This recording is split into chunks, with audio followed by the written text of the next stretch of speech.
मी भडगाव महागाव मतदारसंघातील जी 17 गावं आहेत, ह्यापूर्वी मी या मतदारसंघाचा जिल्हा परिषद सदस्य होतो.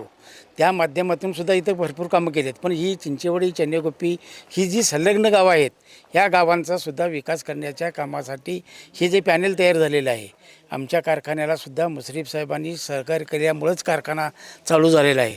तेही माध्यम आहे आणि आमचं भाऊबंदकीही संपावी या उद्देशानं आम्ही या पॅनलला पाठिंबा दिलेला आहे. या पाठिंब्यातून मुश्रीफ साहेबांच्या माध्यमातून प्रत्येक गावाला काम मिळेल आणि चांगला विकास होईल ह्या उद्देशानं आम्ही या पॅनलला पाठिंबा देऊन ही तिन्ही जे सीटा आहेत ह्या खूप चांगल्या खालती पंचायत समितीच्या दोन्ही सीटा किंवा अमर चव्हाण हे सुद्धा कामाची माणसं इथं दिलेली आहेत आणि त्यांना भरघोस मतं देण्यासाठी आम्ही सर्व लोकांना आमच्या आव्हान करत आहोत.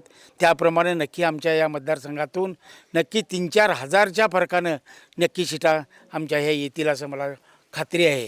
कारण या मतदारसंघामध्ये केव्हा 5 वर्षातून एकदा येऊन इथं चालत नाही. रोजच्या कामामध्ये आम्ही आमचं चव्हाण कुटुंबीय पहिल्यापासून गेली 20-25 वर्षापासून मग चिंचवडे असून दे, चेन्नेगोपी असून दे, खंबलेटी असून दे, शिंदेवाडी असून दे, हनबंदवाडी असून देत, भडगाव असून देत, ह्या गावांना कायम सातत्यानं आपण कामाचा पाठपुरावा करत असतो. सर्वसामान्यांच्या कामामध्ये आपण असतो. मग अमर करून देत, आम्ही करून देत, कुणी केलं तरी आम्ही त्यांच्या कामात असतो. त्यामुळे लोक नक्कीच जाणीव ठेवून त्या कामाची जाणीव ठेवून आमच्या ह्या पॅनेलला अमर चव्हाण मॅडम आणि करिगार साहेबांचा चिरंजीव यांना भरघोष मताने निवडून देतील अशी मला खात्री आहे.